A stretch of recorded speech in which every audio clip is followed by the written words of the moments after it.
Hello, everybody. Barb Pitcock here. I'm so excited about the special guest that I have today. I've been waiting to do this interview, just waiting for the right time. I will tell you, I've been in a business relationship with Rial for just a very short time, but I feel like our connection is so much bigger than a business or a commission. And today, in honor of Suicide Awareness and Prevention Day, the whole month of September, my goal is just to interview people that have a real raw story. And some of you might recognize Rial.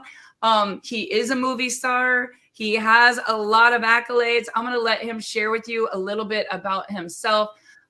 Welcome to the show, Rial. I am so humbled to even be on here with you. And I just want to start by asking you, like, how in the heck did you end up in Hollywood? Tell me the backstory of this. Oh yeah, I'd love to, and thanks for having me on, Barb. So it goes way back. So I actually was a jock. I had no desire to be an actor at all. I actually dated the drama queen in high school, so it's kind of funny because how things turned around. But what had happened was it started for me as an extra. Well, no, actually, the first thing that happened was they were coming into Vancouver. I'm from Vancouver, Canada, and the movie industry was starting to take off there. And they were doing a movie called Harry Tracy Last Desperado, and they needed a young black boy. So this was in 1981. They needed a young black boy for the part. And they literally went around to the high schools and asked if people would audition kids because there wasn't a lot of us. I graduated from a class of 1,200. I was the only African American, just to give you an idea. There wasn't a lot of us there, and I got the part. I got the part, and what it was fun. It was a funny experience because what happened was first and foremost, I'm sitting in the makeup chair. I've never been in a movie before. This guy comes in and he says, "Can you stand up?" This Caucasian guy comes in. They put us back to back, right? I had an afro back then, and they say, "Okay, that'll work." And he leaves. And an hour later, Barb, he comes back. He's all blackface. They made him black, and because he's going to be my stunt double. Because there's no like this is 1981. This is like this is crazy. So and just to show you like how crazy this was, many years later, my mom, moms collect everything. She pulls out my original contract, my original call sheet, and it actually said Ray. My name back then was Rail Johnson. My birthday. It said Rail Johnson, Black Boy. It actually said that on the contract of the call sheet, and we know that wouldn't fly today. But so what happened is me and my friend, no, me and the guy who was my stunt double, became really good friends. And he literally said to me, he said, "Hey," because he knew I was an athlete. He said, "Hey, you ever thought about doing stunts?" And I was like, "No." I had a dream to make the '84 Olympics as a sprinter. I just literally pulled my hamstring. And he said, "You can make a lot of money." And I was like, I might make it to the Olympics, or I could make a lot of money. I might make it. So I said, okay. And that was the beginning of me becoming the first African American stuntman in Canada. And I worked a lot because every movie back then had a bad guy. And of course, the bad guy was what? Black. So I got beat up, I got shot, I got blew up. And that was the beginning of my career as a stuntman. But I remember in the process, when I was diving in, I was doing extra work. And what fueled me, you'll get this because I know your personality. So I was doing a movie called Space Hunt because back then you did whatever, stunts, extra, whatever. And the way to get in was a lot of extra work. They needed extra. So there was this movie called Space Hunter 3D with Peter Strauss and Molly Ringwald. And I was one of the extras. And Wait a minute. You were in a movie with Molly Ringwald? yeah, but I was an extra. Right? Yeah, I was but yeah. like she's Dave's like dream girl, like Breakfast Club. No, that's true, but that's Drew Barrymore. No, you're right. That's Oh, Molly really? Ringwald. Yeah. Oh gosh. He's No. gonna be so jealous when he hears this story. Well, and she was very cool, by the way. So what happened was, and a couple things because it tells you a lot about me. So in the extra room back then, everybody would be eating donuts, smoking cigarettes, and playing cards. Well, not me. What I would do is I'd get the script every night and I'd pick a part and I would try to get as close to to where the action was so I could watch and learn, right? And what happened is that paid off because finally one day the director said, "Who do we got that can say a couple lines?" And I was like, me.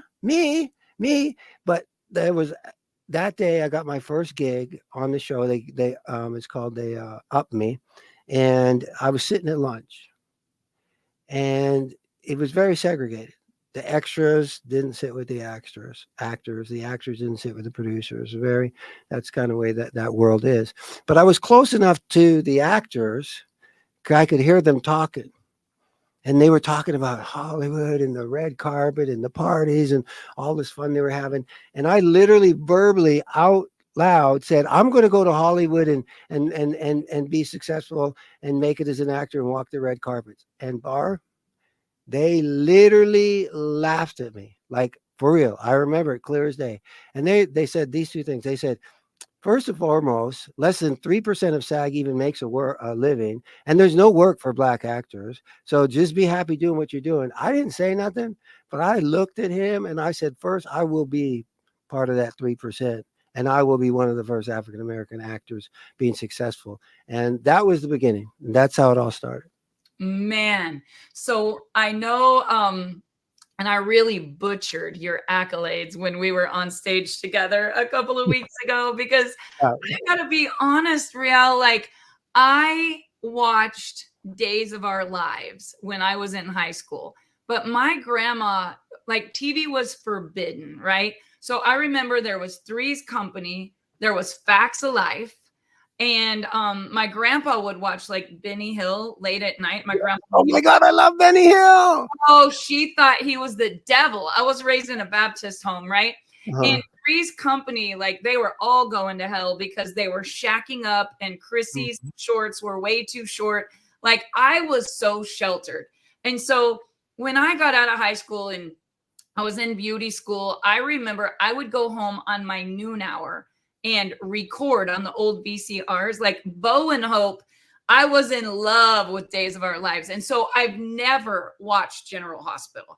So then fast forward, I mean, maybe I saw it. I remember I could play the piano thing to As the World Turns. I learned that to play by ear, but I don't know why I ever missed General Hospital, but you have so many fans. Like, was General Hospital your first big gig where you were like, this is it? Or what was your on your way up to General Hospital?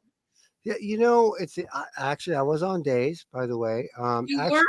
yeah, I was actually my first soap opera gig. Oh no, that was Santa Barbara. Was Santa Barbara, but I did do Days. I played Hell on Days for a little bit. Actually, I was on Days a couple times. I've done every soap opera except YNR and Bold and the Beautiful, but General Hospital is a vehicle all its own. It's insane. Here's what I can tell you. I was on All My Children for a year. I was on As the World Turns maybe for a couple of years. Like I said, oh, that's your parrot. I love it. I can I had two parrots, but my now wife's dog killed them. But that's a whole nother story. Oh no. But you know what's crazy about General Hospital is in all my years on all those other soaps, I've never, ever been recognized for any of those characters. But General Hospital, day one, the very first time I aired within hours, and it has not stopped for 27 years. Within hours, I'm down here at the Bonds and like, oh my God, it's Tiger. Oh my God, Tiger.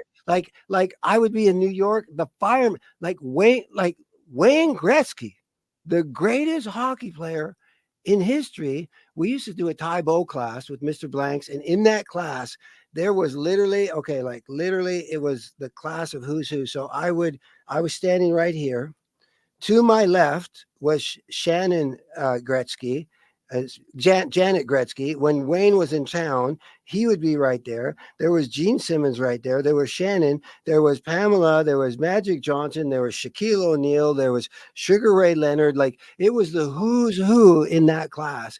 But Wayne Gretzky, like I'm thinking, this is Wayne Gretzky. And I later found out like he was a bumbling idiot around me because he was like a huge fan of General Yes. Hospital. And I was like it's crazy. And I mean, they are the most loyal.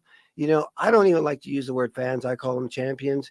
But I will tell you, I was off the show for 17 years. And I kind of joke about it now, um, because I was playing my greatest role ever. I've got several Academy Awards for it. It was the role of a narcissistic drug addict and alcoholic. That was my real life. So, needless to say, I lost my job per se, and it was 17 years and me doing whatever I can to because I was on top of the world. But more importantly, my family was the top of the world. And how many like when God can take you to the top, but he was like, Rael, you're not ready. And he took me down harder than I went up. And it was challenging, it was tough more so because my family suffered. Hmm. You know, they didn't sign up for that. And because dad was busy being an addict and stuff like that, by the way, which they didn't even know, Yeah. because how do you know we're really good at hiding it? Yeah. And it was I get in the program and I was sitting there in the thing, me being competitive. I'm looking at the steps on the wall and everything. And, I was looking at that step 3. And, me being a competitive person, I'm like, God's got it, and you give it up to God. And I'm like, oh, I got this one. This is going easy. I'm looking at the steps like it's a competition, right? And Yeah. I work with my sponsor. And when we get to the step 3, he goes, so do you believe that God's got it?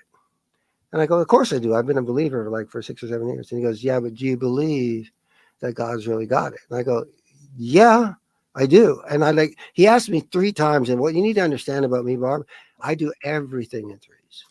Three is my favorite number. If it's not 3, it's 9 or 12 or 33, but pretty much everything is in threes. And he asked me 3 times. It was step number 3. And basically I failed.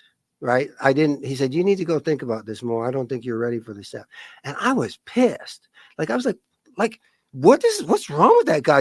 Was I speaking Japanese? Like, bro, I said God's got it. Right. But then the seed was planted and I started to realize, no, yeah, I go to church. Yeah, I worship. Yeah, I pray, but I don't really believe Hmm. that God's got it. I really don't trust that God's got it. And it was a bit of a process because it's really challenging to truly hand it over to God, like truly, like to full thing. But I did get to that place. And I'll never forget, Barb. I literally said, because I basically got blacklisted from General Hospital, just keep it real, from ABC, just because of my behavior. What was the rock bottom of that, Real? Like, I know you're an Emmy Award winning actor. I mean, when I Google your name, it's like syndicated action drama, Soldier of Fortune, Marcus Taggart, General Hospital since 1996. Like, you're a legend. And at what point, what was your rock bottom moment? Or maybe you've had many. I've had, I've had many, but because as an addict, you live in denial. I didn't really, it's a great question, Barb, because it will go back because what happened is I had 3 hip surgeries, and but I was out of control for many years. But I was totally in denial. It was everybody else's problem and stuff like that. And I guess my first rock bottom would be, I got to the point where I got heavily addicted to Trigger Alert for my champions, to Norco, painkillers. But I was literally drinking like a bottle like this every day of vodka just to balance out. And I literally, like, I was on camera, I was coaching, I was training. I literally had, like, I got to do 2 or 3 of these and then drink this and that. Now I'm good. Oh. Like, when did you realize? Because everyone, here's what I hate. Everyone puts this actress. I mean, you hear it whether it's Michael Jackson, Elvis Presley, Justin Bieber. It doesn't matter who it is. Whitney Houston had it all, right? Like, how can someone with so much money and so much fame and so many fans and so much love and everyone's idol, I mean, a soap opera king of all things, like you've got women falling over. You were at an event I was at a month ago and people were like, oh my god, it's Taggart. Like, you had so many people thinking you were on top of the world. Why did you need drugs and alcohol? How did you become an addict? Well, because behind closed doors, it was nothing like that. It wasn't. No. Describe what it's like to me. It's like hell. It's like, you need to show up, or I chose to show up. Like, everything's great, basically lights, camera, action. But, behind closed doors, it was the farthest thing from great. And it's a lot of, because I'm blessed with bipolar manic too. So I'm depressed. I deal with depression. So add that into the mix. And depression is a very lonely, especially with men. Um, you don't want to tell anybody about it. You don't want to, like, say, hey, look at me. I got a problem, because especially it wasn't until recently where it's apparently cool, but for the most part of my journey, it wasn't cool at all. You don't want to come out and say you have depression, or you're struggling with that, because you're going to be, Label. you'll be labeled. You're not going to work. Yeah. So you keep it all inside, and that is a terrible place. So, I describe it like a tennis match, and, you don't, I can't share with my wife. I don't have no friends. I don't, and before, I didn't even know I had this thing. I was in denial from day one. Maurice, Sonny on my show, said, bro, you're bipolar. When my wife was, when we first started dating, she's just like, she said, well, you're bipolar. You need to go see somebody. And I'm not, you know, I'm not going. And what happened for me, Barb, is I actually had the chance to know that I had this thing called depression when I was a kid. And what happened was, for me, it looked like I would smoke a joint maybe 2 or 3 days, and then I wouldn't smoke for months. And then I'd smoke, and it went on for a couple weeks. And then I wouldn't smoke for maybe a year.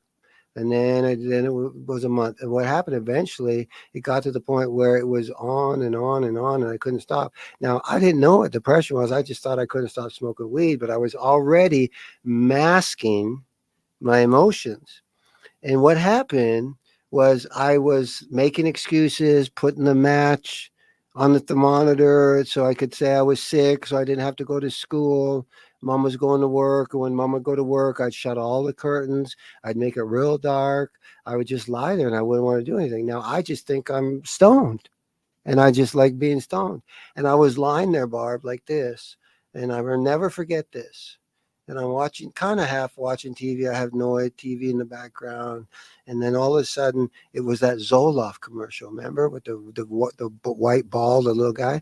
And I hear it in the background, and they're going, "Do you struggle from this? And do you do this? And do you?" And by the third or fourth thing, I go, like Scooby Doo. I go, "I do that. I did that." And I go to my mom. I said, "Mom, I think I have this thing called depression." Now, it's interesting because my mom struggled heavily with depression. She struggled with Munchausen's or Munch or whatever that was. But once again, in that you ain't talking about it. So I could just imagine how hard that was for my mom, because she had a moment there to say, "Yes, son, you do." And you got it from me. And that would have been I'm not mad at my mom or anything, but that would have been completely different. And she said, "Oh, that's stupid. No, that you don't have that." But that's what I had. And so then many, many years went on where I was undiagnosed. And so it's one thing to have depression, it's another thing to be undiagnosed. So all this time when I'm drinking and partying and doing drugs, I because I don't know that I have this, I'm literally trying to mask these numb feelings with these drugs. And then I end up being addicted. And it's just turned into a nightmare to the point where the first darkest place I had, I was literally ushering at church. And Wow. I said, I can't do this anymore. And I made a decision to stop cold turkey. And it was like day 5, and I'm like coming out of my skin. I'm like the sweat's pouring down, and I'm the head usher. And it was the third service. Imagine this, Barb.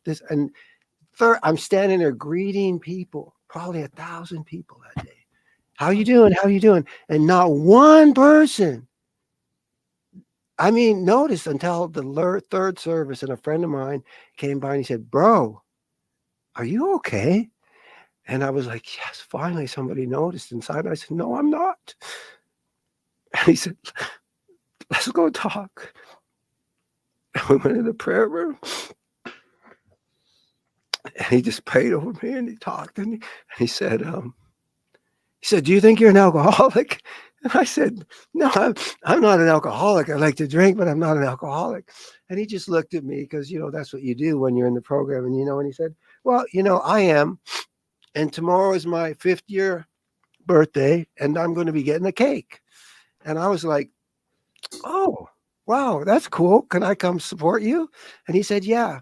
And I walked in, and I'd been in an AA meeting, Barb, many, many years ago. But that when I went in there, because I wasn't ready, I was like, "These people are freaking lame. They're a bunch of losers. I'm not like them. I don't have a problem like them. I'm not as bad as them." And we're talking 10, 12 years. And now I come back into the same setting, different room, but same setting. But now I was ready, and I Wow. never left. Wow. So you still go to AA meetings? Yes. So crazy. So Rial, you and I connected Hmm. over Zoom. And I mean, we've got a history in our family of my dad lost his only brother to suicide, alcohol after Vietnam. He had his whole arm blown off by a grenade, came back from Vietnam, didn't feel loved, didn't feel appreciated. I don't know. I was 6 when it happened, 5 or 6. But I'll never forget my dad going into that house and his brother still had the gun in his hand. Like it was so traumatic for me as a kindergartner. And I never thought that would ever happen to anyone else again in my life. And then 20 years later, I married Dave. And at 27 years old, his only brother takes his life with a gun. And it's just one of those things like when I think back to it, like you said, everyone was in church and everyone's passing by thousands of people, but nobody says like, "Are you okay?" Hmm. And it's haunted me with I have overcome it. It's for me the guilt and just the burden of what could I have done. I was at the height of my career. I was making $40,000, $50,000 a month. I was never an actress. I Hmm. was never an Emmy award winning, star. I was never on the red carpet, but I was crushing it in my profession.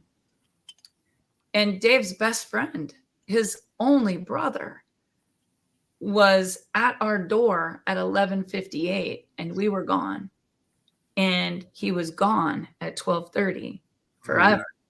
And I think for many, many years, we just pushed it down, just pushed it down. And now I'm at a point in my life where I just want to help people. Like, I just want to help people to understand that you don't have to be ashamed, that this is real life. Plug my device in here real quick. And that there are so, so many people, Rial, that are just like you, that are on top of the world. And they don't understand that there's so many people right around them that could literally take their life tomorrow and make a permanent decision based on a temporary situation. So I would never think someone like you would have a struggle. I just wouldn't. And I guess my question to you is, how did you, I know you still struggle, and a lot of people wouldn't believe that, but I think with it being Suicide Awareness Day, Mhm. hang on one second, I'm going to grab a charger.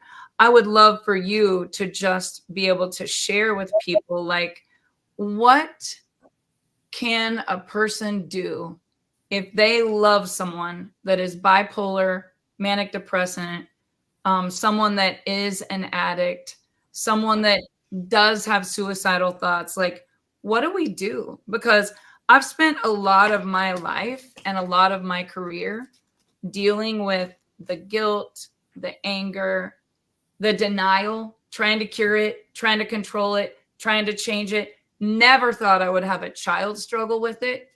Mhm. That's literally been the hardest battle that I've ever fought.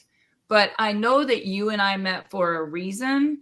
Mhm. And I just think there is a message here that we need to shout from the mountaintops, and Mhm. to not be ashamed of it, to not think that you're going to be less than if you don't uh, say that you're okay. Like, you were afraid to say that you weren't okay because you didn't want to be canceled. You didn't want to be fired. You didn't want to be labeled. You didn't want everyone to say, oh, that's Rial. He's the guy that's, an addict. He's the guy that's having suicidal thoughts. Like, what do we do as a society to really reach out to people and tell them, it's okay. You're not alone. Yeah, that's a great question, and thanks for asking that. So first, I want to say, release you of the guilt. That I think you release you of the guilt, because the reality is, uh, and it's happened to me, Barb. I mean, I am one, and I literally been with a good buddy of mine in the soap opera world at a party, and everything seems great, and 10 days later he took his life, and I had the same thoughts you did. I was like, how did I miss that? How? But so first and foremost, what we can do as a society is stop thinking that we are less than, that we are weaker, that we are different, because I'm here to tell you, and I'm speaking to my champions right now that struggle with addiction, that struggle with suicidal thoughts and depression. Let me tell you something. Stop letting society let you think that we are less than them.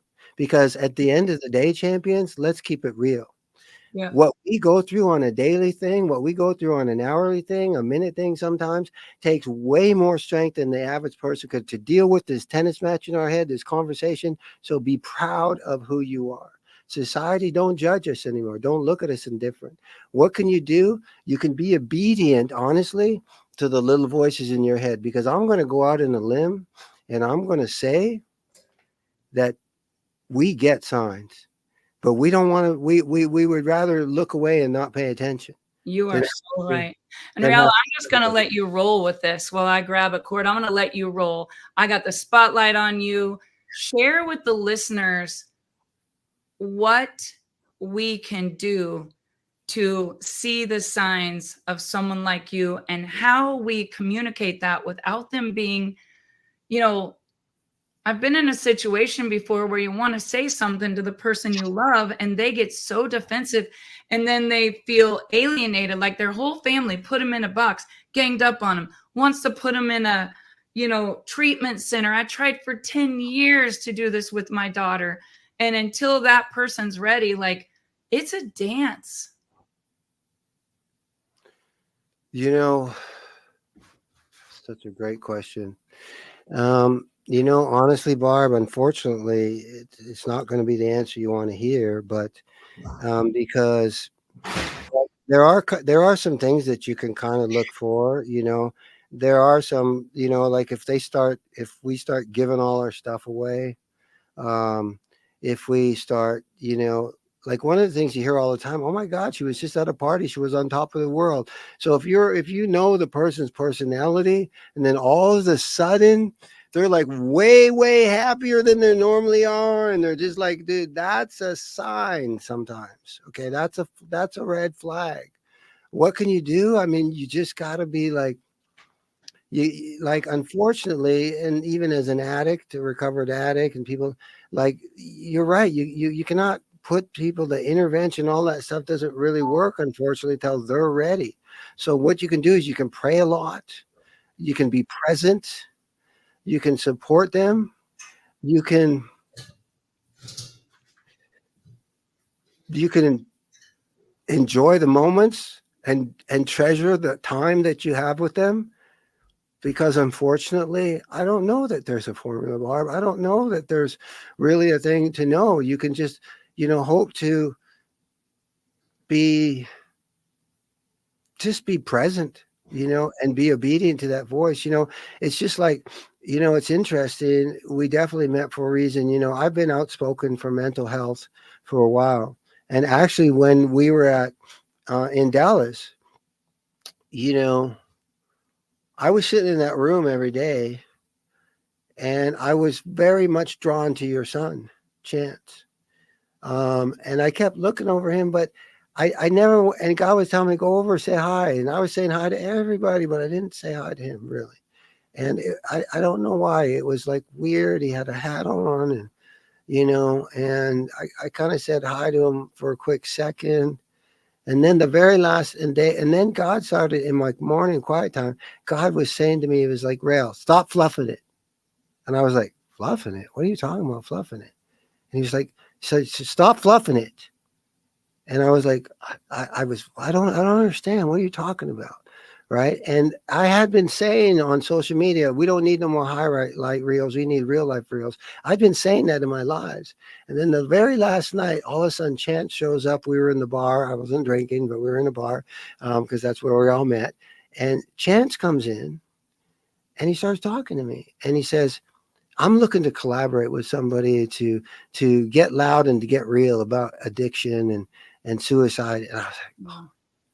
And I was like, I got it. God, he said, I didn't put you through what I put you through for 61 years, Rail, with depression and addiction and suicidal thoughts so you could water it down. He said, you need to get up and speak up. And so I literally, well, it took 3 days because the enemy beat me up for 3 days, but I knew the message was, because I go 5, 4, 3, 2, 1, boom. And that's how I kick off my things.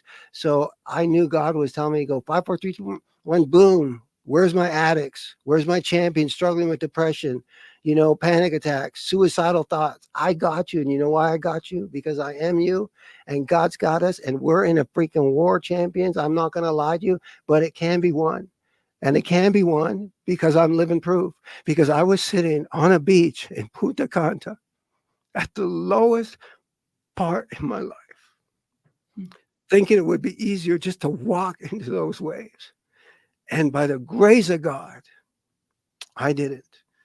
And that's what brought us together.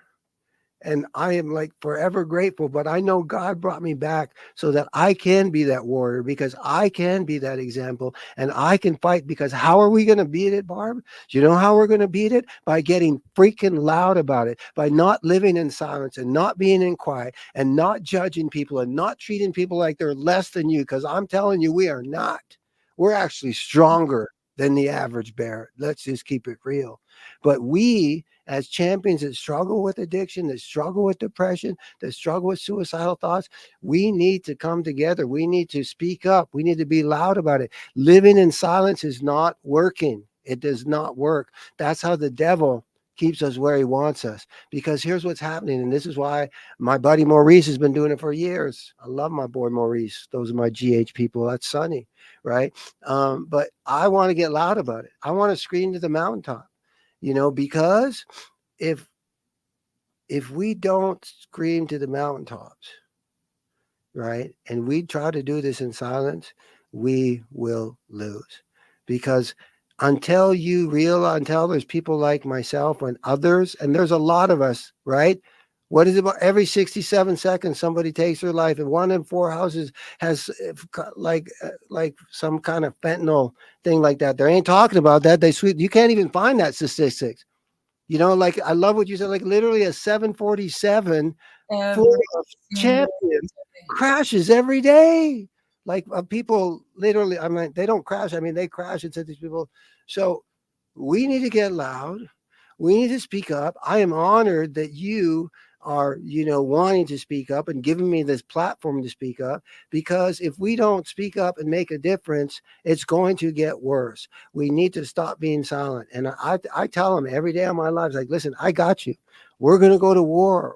We can fight this. We can win this. It's not going to be easy, but we can win it together, not alone, and there just needs more of us to speak up, because what happens, here's what I can tell you. Watch this part.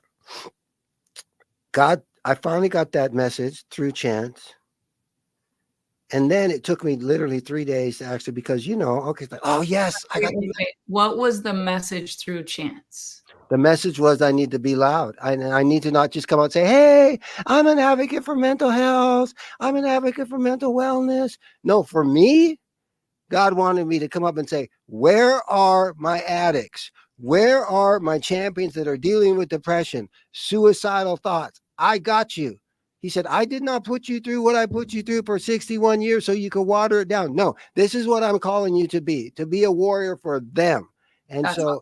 so that was the message. But it still took me 3 days, right? Because, I was like, oh, yes. And then I was like, because that's the problem. The enemy, society, I was like, oh, you can't do that, Rail. That won't be cool. You're going to lose a lot of followers. They're going to be like, it's safe to just say, I'm an advocate for mental health. Because that's the cool thing. It's not the cool thing to say I'm an advocate for. Do you know, Barb? I figured this out. Go try to get a hashtag for suicide. Yeah, I tried to bring it. Chance started a nonprofit in 2017. And I tried to bring the guy that jumped from the Golden Gate Bridge into our high school. I brought a counselor. I brought Kevin Hines, the guy that jumped, that created the movie The Net. Had to bring him to Kansas State University to all the athletes in a park, because when I called with free tickets, the high school said, we don't talk about suicide here. But it's we've been on here 35 minutes, 35 people have taken their life. And the fentanyl thing, Real, I raised my kids in an amazing environment. I've never smoked weed in my life. I'm a Baptist girl, baptized with the blood of Jesus. I'm no saint, but I'm telling you what, I've never done a drug, and I've never judged anyone. And I've loved unconditionally and given so much support. But 2 out of 3 of my children have struggled. And so, they've all struggled with anxiety, because this younger group of young adults in this day and age is being bombarded with so much social media, all of the imposter syndrome, Instagram. I always say it's the devil, and then people will be like, no, it's not the devil. But it has caused more agony and pain. If social media would have been a thing when I was growing up, I guarantee you I would have took a whole bottle of pills. I don't even know how I would have survived, because it was bad enough to know what your boyfriend did or be the redhead freckle-faced girl in a small town. Like, yeah, there was no black people in our town either. There You was were redhead freckles? red hair and freckles. Now it's just gray, and I color it, and I don't get out in the sun much, and I got coverage makeup. But Real, there was one black family and there was 2 redheads, right? So Wow. growing up, I always felt less than, and even thoughts of suicide in high school, and a lot of abuse, but I never fell into addiction, right? And so when I think about what makes my heart beat, I've brought the addicts into my home and tried to save them. I've driven them to rehabs and paid for it only to have them walk out. I have pleaded with a child who literally overdosed on fentanyl and lived a year before you and I met. And I know that this is such a divine appointment. Like, I know the things that we will do. I know that you being an advocate and getting loud, you have no idea the difference you made even in my son's life. Like here you're looking at Chance, he's co-owner of a company. We're in a mental health movement. He's young. He was a D1 football player. He's got a beautiful spouse, 4 beautiful kids. You have no idea a battle that he has fought with so many demons, just like you mentioned. But he's just like you. Like, let's get loud about it. And so on Suicide Awareness Day, what better day for us to just get loud? Ironically, it's my daughter's 31st birthday, and I'm not able to be with her, but I want to be a whistleblower. Like, I want to create a movement, if you will, because I know when I'm with her in December, when she is completely got all of this behind her, that we will change so many people's lives. I cannot wait for you to meet Brooklyn. Brooklyn and Chance, Callie, I mean, they are my everything. You know, you love your children like you love nothing else. But the battles that they have fought in silence, like you're talking about, I'm just grateful that they're not the next statistic. You know, there's still a chance because I still have them, and a lot of other parents don't have that same opportunity. And I think being in a circle with people like you who have been put up on a pedestal, you've had all the fame, you've had all the fortune, you've had all the followers. I love that people like Justin Bieber are starting to talk about the dopamine that was in his brain when he was on top and he was on stage. And then how do you get that dopamine back in your brain? And I would venture to say, Riel, that's a lot of what you felt being a star on so many shows. Yeah, it's so you want to recreate that. You look at, and you know, I almost want to say hashtag you got another chance, or hashtag, but we definitely, when people watch this, one of the ways they can do is share this, get the message out. We need to get loud because, if you think about it, Barb, like as a fitness expert, this was something that came attention to me. So think about this. When we went through high school and elementary and everything, right? We had what was it called? Phys ed, physical education, right? They Mm-hmm. taught us nutrition 101, all Yeah. of that. Did they have mental education? No. No, they didn't. But it all starts with the mind, isn't it? But It isn't it interesting that they don't want, because nobody wanted to admit, especially back then. But now we have a chance. We have a chance to get loud and to be proud. Get loud and be proud of who we are. That's it. Hashtag get loud and be proud. You Yeah. know, because it's nothing to be ashamed about. There's going to be people that's going to judge me the louder I get about it. Well, that's on them. That's on them, because don't throw rocks in glass houses. And you know Because what I always say, Riel? Not to cut you off, but we yeah, all have an audience of one. And at the end of this lifetime, we're only on this planet for one reason: serve other people and witness about what he's done in our life. And I love that about you. I love your transparency. I love the way you always give all the glory to him. And I love how you started by saying you were on top of the world, but it was actually hell, because there's so many people who look at everyone else. It's the fake book. It's the Instagram, not reality, right? And I love how real you are. We need to do just a whole nother episode of this, Real. Now you got me wanting to bring Chance on here because like I totally missed that part of the story. But we have so much work to do, Real. And we are literally in a movement right now. You and I have come together with thousands of other people who are helping to make people feel accepted, not judged.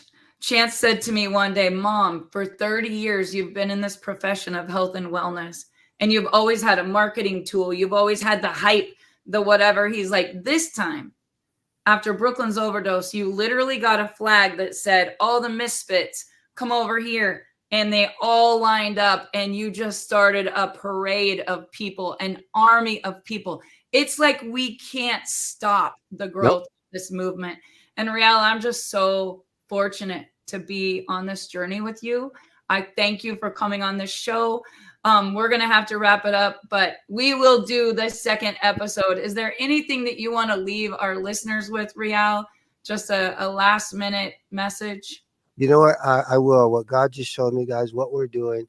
We are on a movement, Barb, because I just showed to hashtag bring back happy because I am happy at 61. I'm dancing every morning. I thought I was happy as when I was up. We have no idea what happy is. And what we're doing with our movement, Barb, what we're doing with the solutions that we are allowing people to be happy for real again. And when we're happy, that's what it's all about. So hashtag bring back happy. Let's go, champions. Let's go change the world. I'm excited, Barb. Let's do this.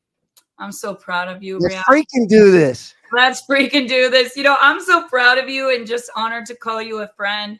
I know we have so much work to do, but this is just the beginning. And on this day, there's a lot of people who have lost their battle. There's a lot of families who are living with that regret. There's a lot of families. It's deep.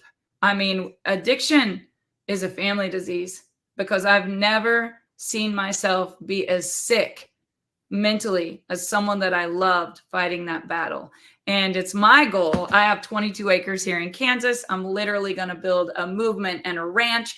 I'm going to change the way that people look at this and make it to where when someone raises their hand and says, I need help, it's not about how much money you have. It's not about how much insurance you have. It's not about, am I going to get fired from my job? Nobody's going to want to hire me. What we have to do, Real, is just wrap our arms around these people and say, come over here and be a part of this, because we don't want anyone to feel labeled, alone. They're never alone. Chance says that all the time. You are not alone. And you know what? You are enough. So I am so grateful for your friendship, Real. Thank you for being a guest on my show. If you got something out of this broadcast, please share this on your wall. If you know someone who has lost a loved one, who is battling this mental health challenge, this is a movement. Tag them in the comments. Like, let's just bring hope. That's what the whole world needs, is just hope. And so they don't make a permanent decision based on a temporary situation. So my name is Barb Pitcock with No Guts, No Story. Thank you so much to my special guest, Real Andrews. Any of you who are looking for solutions, all you got to do is reach out to someone who's been where you are and ask them how they got to where you want to be. It's about having a mentor. It's about becoming a part of a movement. And I cannot wait to hear your success. Thank you so much for being on here, Real. I love you.